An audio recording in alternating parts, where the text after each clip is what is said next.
స్పాట్లో కొట్టించుకున్నారు, సరైన స్పాట్లో తగలలేదు అది. దాంతో ఏంటంటే ఆయనకి ఎక్కడ కూడా సింపతి రాలేదు. ఎందుకంటే అంతకుముందు ఉదాహరణలు ఉన్నాయి, కోడికత్తి ఉదాహరణ ఉంది, బాబాయ్ గొడ్డల పోటు ఉదాహరణ ఉంది. మరి అలాంటి వ్యక్తులు ఈ రోజు రాజకీయాల్లో ఉంటే ఆంధ్ర రాష్ట్రం నాశనం అయిపోక ఏమవుతుందని అడుగుతా ఉన్నా. నేను వచ్చిన కానీ చూస్తా ఉన్నా, మళ్ళీ మేమే నెగ్గేస్తాం. నెగ్గు, ప్రజలు వ్యతిరేకించి ప్రజలు కూటమిని ఓడిస్తే నువ్వు నెగ్గుతావు. ప్రజలు ప్రజారంజకమైన పరిపాలన జరుగుతున్నప్పుడు, ప్రజలకు సేవ చేస్తున్నప్పుడు, ఏదైతే కనీస రోడ్లు కూడా అయినటువంటి పరిస్థితిలో మరి పాత ప్రభుత్వం ఉన్న విషయం మీకు తెలుసు. ఇవాళ ఈ ప్రభుత్వం వచ్చిన తర్వాత అన్ని రోడ్లని మళ్ళీ రీకన్స్ట్రక్షన్ చేస్తూ ఉన్నాం. మరి ఇంకా ఇవాళ మీ ముఖ్యమంత్రిగా ఉన్న జగన్మోహన్ రెడ్డి గారి యొక్క ఆదాయాన్ని ఎలా సంపాదించారో కూడా మీరు చెప్పొచ్చు, ఇక్కడ లేదా అసెంబ్లీలో చెప్పొచ్చు. మున్సిపాలిటీలో ఒక డూప్లికేట్ కంపెనీలు పెట్టి, ఏజెన్సీలు పెట్టి, వాళ్ళ ద్వారా ఒక పురపాలక సంఘంలో 10 కోట్ల రూపాయలు ఫ్రాడ్ చేసిన వ్యక్తి మాజీ ఉప ముఖ్యమంత్రి వాళ్ళ కుటుంబ సభ్యులు. సొంత చెల్లెల్లో విశ్వాసం లేదు, చెల్లెల మీదే పోస్ట్ పెట్టిస్తావు. ఇవాళ మనోహర్ గారు, పవన్ కళ్యాణ్ గారు ఒక లెక్క అని అడుగుతా ఉన్నా. మరి అంబటి రాంబాబు గారు చేసే కాన్స్టిట్యున్సీలో సత్తెనపల్లిలో మరి అప్పుడు ఉన్నటువంటి స్పీకర్ కోటి శివప్రసాద్ గారు ఒక అభియోగం వస్తే అసెంబ్లీలో సామాన్లు ఇంటికి పట్టుకెళ్ళామంటే 2 లక్షలు 3 లక్షల రూపాయలు ఖరీదైనటువంటి సామాన్లు ఇంట్లో ఉన్నాయని చెప్పి ఆయన్ని వేధించినప్పుడు ఆయన ఆత్మహత్య చేసుకునేటువంటి పరిస్థితి తీసుకొచ్చింది మీరు కాదని అడుగుతా ఉన్నా.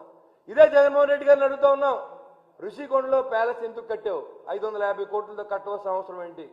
దానికి సమాధానం చెప్పండి. అభిమానం వాళ్ళు ఆత్మహత్య చచ్చిపోతారు రాజకీయాల్లో, అభిమానులు లేని తిరిగి దెబ్బలాడుతూ ఉంటారు. ముగుండు కొట్టు రోడ్డు ఎక్కిన పరిస్థితి ఇవాళ వైసీపీ ప్రభుత్వానికి కనపడుతూ ఉంది. వైసీపీ ప్రభుత్వం వాళ్ళు వైసీపీ నాయకులు మాట్లాడే విధానం చూస్తే మరి చాలామంది, విజయసాయి రెడ్డి గారు మీ పార్టీలోంచి బయటికి వెళ్ళిపోయారు, మీ నాన్నగారు సన్నిధిలోని మోపుదేవి వెంకటరమణ గారు బయటికి వెళ్ళిపోయారు, ఎమ్మెల్సీలు రిజైన్ చేస్తూ ఉన్నారు, ఎంపీలు రిజైన్ చేస్తూ ఉన్నారు. ఎందుకో తెలుసా? మీ స్కాముల్లో ఎక్కడ ఇరికిస్తారో మళ్ళీ మనం కూడా శాశ్వతంగా జైల్లో ఉండాలి అనే ఆలోచనతో ముందు మీ కేసుల నుంచి, ఈడీ కేసుల నుంచి బయటకు వస్తాకే ఈ రాష్ట్రం ఇచ్చిన మ్యాండేట్ని 150 సీట్లని మీరు వాడుకున్నారు తప్ప, ఆంధ్ర రాష్ట్ర ప్రజలు ఇచ్చిన ఓటుని మీరు వాడుకున్నారు తప్ప ఎక్కడా కూడా మీరు ఈ ప్రజలకు న్యాయం చేయలేదు. ఏ రోజు ఢిల్లీ వెళ్ళినా ప్రెస్ మీట్ పెట్టి నరేంద్ర మోడీ గారు మనకి ఏం చేశారని కూడా చెప్పలేని దద్దమ్మ ఆ రోజు ఉన్నటువంటి ముఖ్యమంత్రి జగన్మోహన్ రెడ్డి. మరి ఇవాళ విశాఖ ఉక్కుని ఎంతోమంది ప్రాణత్యాగం చేశారు.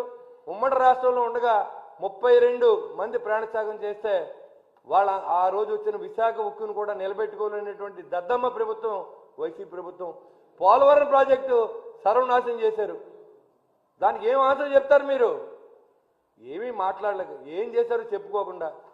సరే, మీరు ఏం నిలబెట్టుకున్నారు? ఏదైతే పూర్తి మద్యపాన నిషేధం చేసి మీ దగ్గరికి ఓటు అడుగుతాకు వస్తానని చెప్పిన పెద్ద మనిషి ఇతను కాదా అని అడుగుతా ఉన్నా, ఈ జగన్మోహన్ రెడ్డి కాదా అని అడుగుతా ఉన్నా. అదేవిధంగా మీరు పెన్షన్ 1000 రూపాయలు చేస్తానని చెప్పి 4 సంవత్సరాలకి సంవత్సరం 250 రూపాయలు చెప్పి పెంచారు. మా ప్రభుత్వం వచ్చిన తర్వాత మరి మేము 1000 రూపాయలు పెన్షన్ ఒకేసారి పెంచి పాత బకాయిలతో కలిపి 7000 రూపాయలు ఇచ్చింది నిజం కాదా అని అడుగుతా ఉన్నా. సూపర్ 6లో భాగంగా గ్యాస్ సిలిండర్లు ఇచ్చాం. ఆర్థిక పరిస్థితిని బట్టి హామీలు అమలు జరుగుతూ ఉంటాయి. అదే పరిస్థితి నువ్వు కూడా అవలంబించిన జగన్మోహన్ రెడ్డి, అది మర్చిపోవద్దు. ఇవాళ కూటమి కూడా ఆర్థిక పరిస్థితిని బట్టి సూపర్ 6ఏ కాదు మరి ఇంకా ఎక్కువ పథకాలు ఇచ్చే అవకాశాన్ని కూడా ఈ ప్రభుత్వం ఆలోచన చేస్తూ ఉందని కూడా మీకు తెలియజేస్తూ ఉన్నా. మరి అంబటి రాంబాబు గురించి చెప్పాలంటే మరి ఆయన మాట్లాడుతూ ఉన్నాడు, పక్క నుండి బిక్కు బిక్కుమని చూస్తూ ఉన్నారు. ఏం చేస్తారు? ఒక నాయకుడు మాట్లాడుతున్నప్పుడు పక్కన ఉన్న వాళ్ళు ఎవరైనా అలాగే ఉంటారు. ఇప్పుడు నా పక్కన నా మిత్రులు 2 ఎమ్మెల్యేలు ఉన్నారు, ముగ్గురు ఒకసారి మాట్లాడితే మీరు ఎలా రికార్డ్ చేసుకుంటారు? అలా చూస్తూనే ఉంటారు వాళ్ళు. నేను మాట్లాడే అవకాశం ఇస్తే వాళ్ళు కూడా మాట్లాడతారు. కాబట్టి మా మీద ఏం జాలి పడవలసిన అవసరం లేదు. నేను నారాయణ మనోహర్ గారి కంటే సీనియర్ని కాదు. ఆయన సభాపతి చేశారు, ఎమ్మెల్యే చేశారు, తెనాలిని అభివృద్ధి చేశారు. అందుకే మళ్ళీ పట్టం కట్టారు ప్రజలను కూడా నేను మీకు తెలియజేస్తా ఉన్నా. ఇవాళ ఎవరైతే పార్టీలో పనిచేస్తారో వాళ్ళందరినీ టార్గెట్ చేసి మాట్లాడడం వైసీపీ నాయకుల యొక్క దుర్లక్షణం.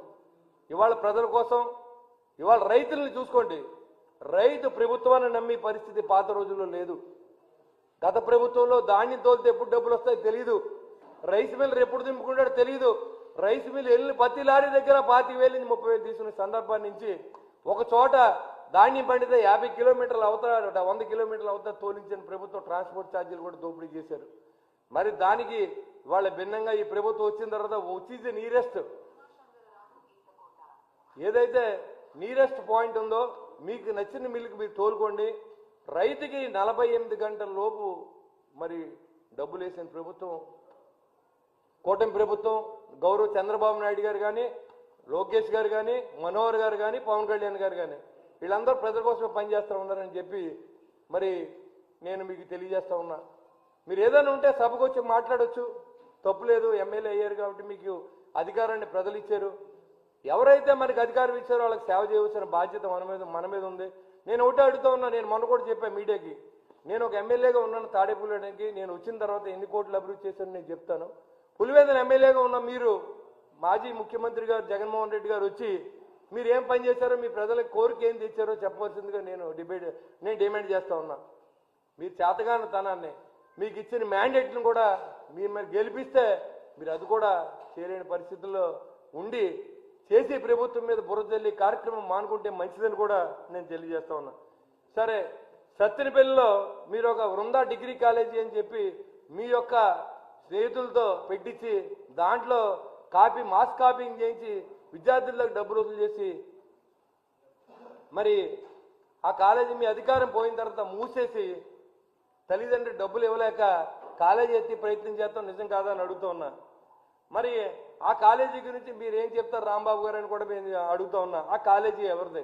సత్తెనపల్లిలో అందరికీ తెలుసు. అది కూడా మీరు ఎంక్వైరీ చేసి రాయించుకొని కూడా మీకు మీడియా మిత్రులు నేను తెలియజేస్తూ ఉన్నా. అంతేగాని మీరు నోటికి ఏదేస్తే అది మాట్లాడటం మంచిది కాదు. ఈ సంస్కారాన్ని కానీ సోషల్ మీడియాలో కానీ అరెస్టులు కానీ స్టార్ట్ చేసింది వైసీపీ